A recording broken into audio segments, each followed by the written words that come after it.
जय हिंद दोस्तों। अगर तुम अभी तक बेरोजगार हो, फार्म भरने से पहले तुम्हें घर वालों की तरफ देखना पड़ता, उनसे पैसे मांगने पड़ते, रिचार्ज के लिए तुम्हें उनसे पैसे लेने पड़ते, तो तुम्हारे लिए एक ऐसी योजना लेकर आया हूं जो तुम्हारे लिए बहुत ही ज़्यादा फायदेमंद सिद्ध होगी। ये समझ लो, डूबते हुए को तिनके का सहारे का काम करेगी। और इस योजना के द्वारा तुम अपने फार्म भर सकते हो, अपना रिचार्ज करवा सकते हो, मोबाइल में टेक्स्ट बुक का सब्सक्रिप्शन खरीद सकते हो, बहुत सारी जो बेसिक चीज़ें हैं पढ़ाई से रिलेटेड वो तुम अपनी पूरी कर सकते हो। तो इस योजना को पूरा डिटेल में समझते हैं। अगर तुम चैनल पर नए हो तो चैनल को सब्सक्राइब कर लो। तो दोस्तों, इस योजना का नाम है यूपी रोजगार संगम भत्ता योजना। पहली बात अभी तो मैं समझा दूं कि यूपी केवल और केवल उत्तर प्रदेश के निवासियों के लिए है। अगर तुम मध्य प्रदेश, बिहार, महाराष्ट्र किसी और राज्य से हो तो इस योजना के बारे में सोचना भी मत। हर राज्य ने अपने नागरिकों के लिए क्या कर रखा है, अलग अलग योजनाएं शुरू कर रखी है। ऐसी ये उत्तर प्रदेश की है, तो उत्तर प्रदेश वालों ने ये करी। अगर तुम जिस भी राज्य से बिलोंग करते हो, अगर तुम कहोगे कि हमारे राज्य की ऐसी कोई योजना बता दो, उसके लिए वीडियो बना दो, तो मैं बना दूंगा, कोई दिक्कत नहीं है। लॉन्च कब करी गई थी, एग्जाम में इससे प्रश्न पूछा जा सकता। दोस्तों पहले ये समझ लो, भत्ता है, एक तरीके से तुम्हें पैसे मिला करेंगे हर महीने, कुछ रुपए, ज़्यादा तो नहीं।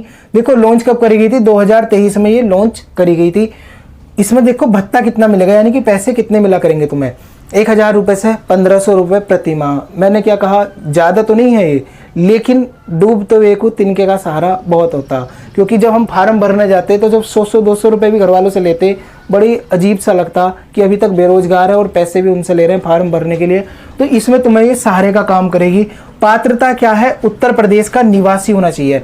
अगर तुम इस फार्म को भर रहे हो तो उत्तर प्रदेश का निवासी होना तुम्हारे लिए अनिवार्य है। दूसरी क्या है, शिक्षित बेरोजगार होना चाहिए।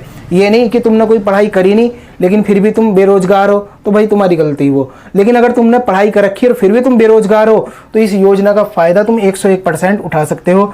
और दूसरी बात, तुम्हारा क्या होना चाहिए, 12th पास होना चाहिए। ऐसा नहीं कि तुमने 8वीं पास करी, 8वीं पास हुई शिक्षित होगा ना, तो 8वीं पास नहीं, कम से कम 12th पास होना चाहिए। उसके बाद तुम इसे अप्लाई कर सकोगे। उम्र कितनी होनी चाहिए, 18 से 35 वर्ष के बीच में तुम्हारी उम्र होनी चाहिए, ना तो 18 वर्ष से कम, ना 35 साल से ज़्यादा है। पारिवारिक वार्षिक जो आय है वो 3 लाख से ज़्यादा नहीं होनी चाहिए, यानी कि जो आय प्रमाण पत्र है उसमें 3 लाख से ज़्यादा की आय ना होनी चाहिए, ये तुम ध्यान रखना। दस्तावेज इसमें क्या लगने वाले, जब तुम इस योजना को भरने जाओगे, इसके लिए आवेदन करोगे तो क्या कागजात तुम्हारे लगेंगे, आधार, ये तो तुम सब में समझ लो, आय प्रमाण पत्र, निवास प्रमाण पत्र, मोबाइल नंबर होना चाहिए, बैंक खाते की पासबुक का फोटो होना चाहिए, पैन कार्ड होना चाहिए, रोजगार का। देखो जब तुम इस योजना को के लिए अप्लाई करना जाओगे उससे पहले तुम्हें रोजगार कार्यालय पर पंजीकरण करवाना पड़ेगा, है ना। इसकी एक वेबसाइट होती है, उसमें तुम्हें पहले रजिस्ट्रेशन कराना होता। जब तुम भरने जाओगे CSC पे, यानी कि जन सेवा केंद्र पे, वो अपने आप पहले तुम्हारा क्या कर देगा, पंजीकरण कर देगा। उसके बाद जो पंजीकरण संख्या होगी या जो प्रमाण पत्र मिलेगा वो इसमें लगेगा। उसके बाद तुम इसे अप्लाई कर सकोगे। इसका देखो उद्देश्य क्या था इस योजना को लाने का, क्या जरूरत पड़ गई सरकार, उत्तर प्रदेश की सरकार को, कि नौकरी को तो वो भूल गई, पेपर लीक तक तो उनके यहाँ पे हो रहे, लेकिन वो क्या कर रही, लोगों को 1000 से 1500 रुपए का क्या दे रही, लॉलीपॉप दे रही। क्यों दे रही, क्योंकि कुछ छात्रों की जो फाइनेंशियल कंडीशन होती बहुत ही ज़्यादा बुरी होती। कुछ बेचारे जिनके जो पेरेंट्स हैं ईंट भट्टे पे काम करते, मजदूरी करके पैसा कमाते, तो उनके लिए ये योजना लाई गई थी। और उनके लिए मुझे लगता है ये योजना सफिशिएंट भी है, क्योंकि वे अपनी जो फार्म भर सकते हैं और जो बेसिक चीज़ें वो कंप्लीट कर सकते हैं। मैंने बताया ना, तिनके का सहारा है। लेकिन इसमें एक चीज़ और समझ लो, अगर तुम कहीं भी प्राइवेट या सरकारी नौकरी कर रहे हो तो इस योजना के लिए अप्लाई नहीं कर पाओगे, पहली चीज़।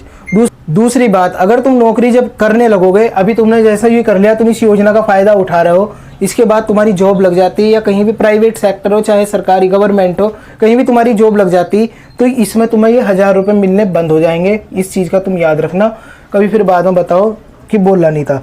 देखो तो दोस्तों, इसे तुम कहाँ से जाकर अप्लाई कर सकते हो, तो वेबसाइट ये लिखी https://sevayojan.up.nic.in।